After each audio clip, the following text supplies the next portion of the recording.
Au terme d'une intersaison toujours trop longue, les bolides de la 100 Series by BGDC ont enfin fait leur réapparition sur une grille de départ le week-end dernier. C'est le circuit de Zolder qui accueillait ce coup d'envoi très attendu, une trentaine de voitures garnissant la première liste d'engagés de l'année. Et sous un franc soleil printanier, c'est la toujours originale et racée Eric C. Domek, numéro 77 de Patrick Engelen, Philippe Daniels et Alain Berg qui décrochaient la pole position, emmenant dans son sillage les marques Focus V8, Renault Megane Trophy, Ford Mustang et autres bolides de la division 2. C'est une course de 200 minutes qui attendait les concurrents sur un tracé limbourgeois ayant pour réputation d'être dur envers les mécaniques et les organismes. Si la Eric C. Domek pilotée par Patrick Engelen restait aux commandes du peloton dès l'envol, très rapidement on comprenait que cette épreuve allait prendre l'allure d'une course à la survie. Et contre toute attente, c'est dans le clan VDS Racing Adventures qu'apparaissaient les premiers problèmes. La marque Focus V8 numéro 57 de Raphaël van der Straten s'était élancée depuis la pit lane avant d'entamer une remontée très vite entravée par des soucis de commande de boîte de vitesse qui précipitaient son abandon. Partie depuis la première ligne de la grille de départ, la 58, pilotée par Alex Delattre du Bosco, réintégrait la pit lane assez tôt également, en proie à des ennuis d'échappement dont elle n'allait hélas pas se remettre. Et ce n'était pas tout puisque la troisième voiture relevant de la division 3, la Renault Megane Trophy numéro 10 de Gaël Frère, Olivier Grevès et Patrick Asnon, était victime d'une fuite d'huile entraînant un début d'incendie dans les stands et le retrait définitif du bolide. Devant la Eric C. Domek allait proposer un balai d'efficacité de nombreux tours durant.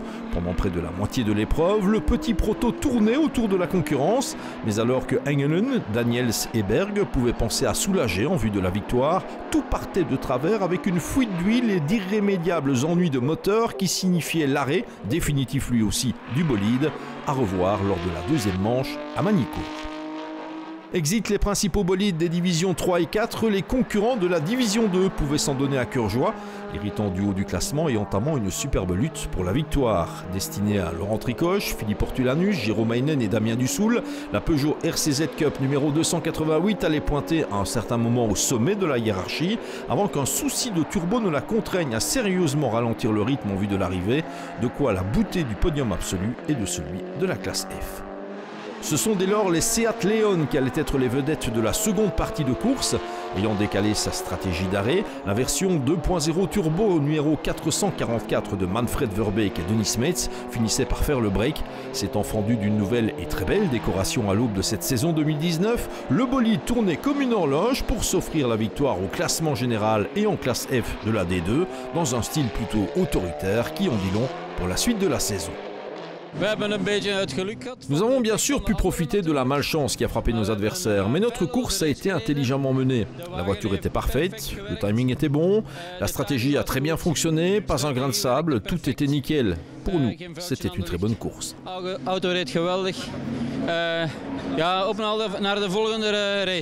Dans le sillage de la Léon de tête, on retrouvait cette version Super Copa, plus ancienne, propriété de l'excellent Nigel Bailly, accompagné pour la circonstance d'Éric de Valence et Giovanni Scamardi. De retour aux affaires de la 100 Series, le bolide espagnol tournait comme une horloge pour s'offrir le premier accessite absolu, ce qui était plutôt inattendu sur une piste comme celle de Zolder. On n'aurait pas pu mieux rêver, je pense que les trois pilotes ont fait leur travail correctement. Certes, la performance n'était pas ce qu'on espérait. On savait qu'on pouvait aller plus vite. Bon, la voiture, ça faisait environ un an qu'elle a pu rouler, le temps de se remettre dedans. Faire la transition entre le LMP3 et la Seat, ça a été un petit peu compliqué pour moi. Pas beaucoup de feeling au niveau du freinage. Mais voilà, on a géré les choses, on a fait de bons temps malgré tout. Nos concurrents ont eu quelques soucis, mais bon, c'est la course, hein, tout le monde le sait. Ça aurait pu nous arriver, sauf qu'il n'en était rien. Et voilà, deuxième place au général et deuxième place de classe, c'est génial. Derrière les deux Léon, c'est une troisième voiture de la division 2 qui héritait des lauriers de bronze. Entamant seulement leur deuxième saison de course au volant de la Peugeot 308 Racing Cup, couvée par le clan Same Speed, Benoît Altruy et Charles de Knut parvenaient à éviter tous les problèmes pour s'offrir une troisième place en guise de concrétisation et d'encouragement pour la suite. On ne s'attendait jamais à ça. On débute dans le domaine, c'est le début de notre deuxième saison et c'est inespéré. Et de pouvoir le vivre avec les enfants, c'est le plus beau cadeau du monde. C'est vrai qu'on est des passionnés, on a roulé un petit peu en voiture privée quelques track days. On a peut-être un petit peu ça dans le sang, tout gamin, et on a déjà une très très bonne voiture qui est bien préparée, qui permet beaucoup d'évoluer assez vite et quand on prend confiance. Et les liaisons micro avec les semoulins, vas-y, accélère, là c'est bien, plus loin. Ça nous met directement, on est très très bien coaché, ça fait beaucoup. Pour les autres voitures de la classe F, la situation était plus délicate, quand bien même la revenante du week-end, cette fameuse Ford Focus RS de la première génération, alignée par Gilles et Alain Ronchel, parvenait à boucler la distance à la 5e place de la catégorie, en dépit de l'un ou l'autre souci.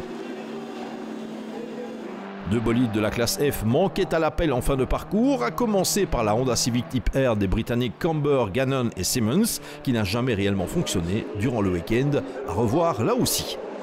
Quant à la BMW Z4 coupée de la famille Patsy, associée à Simon Ayot, elle s'offrait la toute grosse chaleur de la course, arrivant sans frein au niveau du freinage du Réa. Plus de peur que de mal néanmoins pour la Bavaroise et son pilote qui disparaissaient forcément des classements par la suite. Rescapé de la division 4 dans la course, la spectaculaire Ford Mustang des Hermans père et fils a bien sûr fait honneur à sa réputation, bouclant la distance au 4e rang absolu, un résultat qui aurait pu être meilleur encore. C'était vraiment une belle course. J'étais avant tout ici avec mon fils pour prendre du plaisir. Le résultat est bon et côté amusement, c'était réussi. L'auto spectaculaire a tourné comme une horloge. Nous n'avons pas rencontré le moindre souci. On a juste perdu le bouclier arrière suite à une crevaison et sans cela, nous aurions sans doute terminé une place plus haut, au 3e rang général. On reste en division 2 avec une classe E rassemblant uniquement des BMW série 1 à mécanique diesel. Si la numéro 100 de Jürgen Vermeulen et Diederik Seyssens ne passait pas le cap du 18e tour, les choses se passaient nettement mieux pour la 120D numéro 120 de Günther Van den Hoof et Wim Bratt qui s'imposait avec 2 boucles de bond sur la 101 de Sigrid Maas, deuxième meilleure fille dans la course, Peter Rutens et Hans de Ketele. Ce qui nous amène à la division 1 qui a vécu au rythme des performances de la plus que jamais redoutable Vauxhall Astra Coupé du très expérimenté duo composé de Philippe Ménage et Guy Katzers.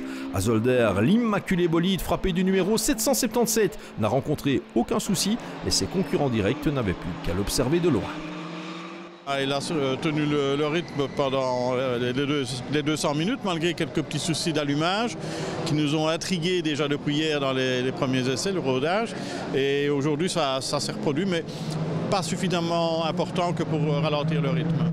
Ouverte et donc indécise, la bagarre pour les accessites l'a assurément été. Et au bout de la distance, c'est l'équipage mixte de la Renault Clio Cup numéro 28 avec Pierre Zanen et Angélique Charlier, meilleure dame de la course, qui décrochait les lauriers d'argent avec une ronde de retard sur la Vauxhall. C'est dur, hein. C'est dur, fait chaud, c'est long à 2, d'habitude on est à 3 et ici on est à 2, donc c'est assez compliqué, mais ça s'est bien passé. C'est quoi le programme, Angélique, pour cette année? On fait toutes les courses ou pas?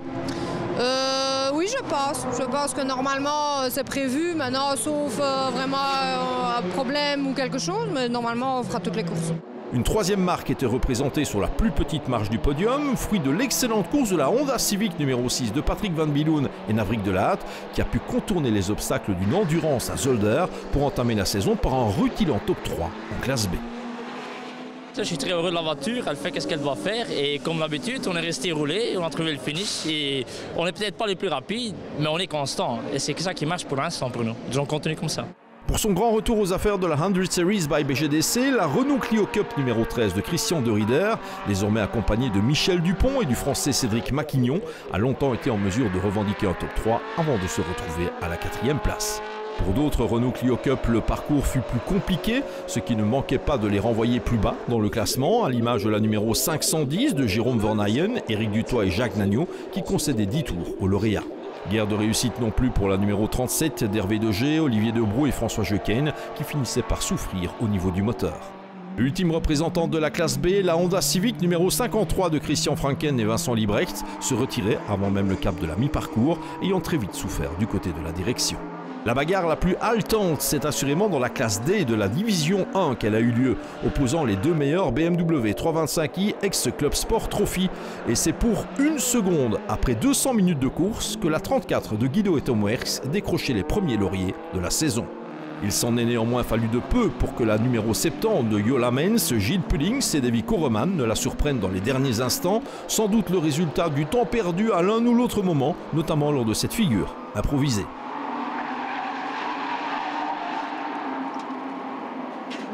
Moins de réussite par contre pour la numéro 90 d'Aaron Duville et de Stein de Vleeskauer, contrainte à l'abandon sur bris de moteur. Reste le cas de la classe A qui regroupe les bolides de 1600 cm3, catégorie dont le succès est de nouveau réel avec pas moins de 5 voitures au départ de l'épreuve. Certaines manquaient néanmoins à l'appel 200 minutes plus tard, à commencer par la Renault Clio numéro 69 de Thomas Letten et Rogier Van Kuijk, trop vite disparu. Même si elle était officiellement classée, la Honda Civic numéro 46 d'Édouard Chevalier, Pierre Abran et Rudy Thiroux a passé beaucoup de temps à son stand, son compteur restant bloqué sur 22 tours. Même constat pour la Honda Civic numéro 118 de Jean-Didier Ronvaux, Fred Faucon et Georges Ponce, qui n'effectuaient que 2 petites boucles de plus que la 46. Ce qui signifie que c'est la Honda Civic numéro 3 de Marco Van Belle qui héritait officiellement de la plus petite marche du podium, en dépit d'un parcours loin d'être évident. L'une des nouveautés du peloton de Zolder était la Honda Integra Type R de Philippe Lano et Quentin Niclot qui allaient jusqu'au bout de l'aventure, prenant d'emblée les points de la 2e place de classe, quand bien même un seul des 2 pilotes a effectué la plus grosse partie du travail. C'était bien, je me suis bien amusé, j'ai dû beaucoup rouler parce que comme Quentin t'a expliqué, on a eu un petit souci avec de l'essence dans la voiture. Donc comme il est facilement intoxiqué, il n'a pas pris le relais, donc j'ai fait mon relais, puis j'ai pris sa place et j'ai fait 2 relais, j'ai roulé toute la course. Ce qui signifie que les Terlamen 200 ont consacré les champions 2018 en classe A, la Honda Civic numéro 48 de l'équipe EG Racing, toujours confiée à Bart Holmes, Jeff Van Mechelen et Martin Buginaro. Nous sommes très bien partis avec un tempo élevé, la voiture était parfaite et nous nous sommes vraiment bien amusés. Nous sommes parvenus à nous imposer dans la classe, donc on est content. À la fin, les pneus et les freins étaient morts, mais nous sommes arrivés au bout. La clé de ce genre de course, c'est de ne pas nécessairement tenter de signer des chronos toujours meilleurs, mais en garder parfois sous le pied pour être certain d'atteindre l'arrivée. C'est le plus important. C'est même une surprise parce que la voiture de l'équipe a été terminée vraiment à la toute dernière minute. Je pensais que ça n'allait pas tenir et finalement de la classe A c'est celle qui a eu le moins de soucis.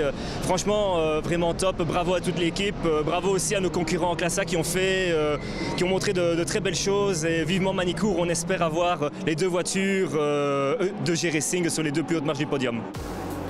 En dépit du nombre important de soucis ayant affecté certains concurrents, la satisfaction était de mise du côté des organisateurs de ces Terlamen 200, plutôt optimistes pour la suite. Beaucoup de gens différents, quelques classes différentes. Bon, le plateau va s'enrichir un petit peu à la course suivante. J'espère que tous les dégâts ici seront réparés aussi. Allez, on va commencer le podium. C'est une année qui commence mieux qu'année passée. Au terme de cette première joute pour le moins animée, les forces de la 100 Series by BGDC vont recharger leurs batteries avant de prendre la direction de la Nièvre et du circuit de Manicourt les 19, 20 et 21 avril, à l'occasion d'un week-end où le BGDC sera aussi l'organisateur. C'est de nouveau une course de 200 minutes qui figure au programme sur cette piste naguère fréquentée par les stars de la Formule 1.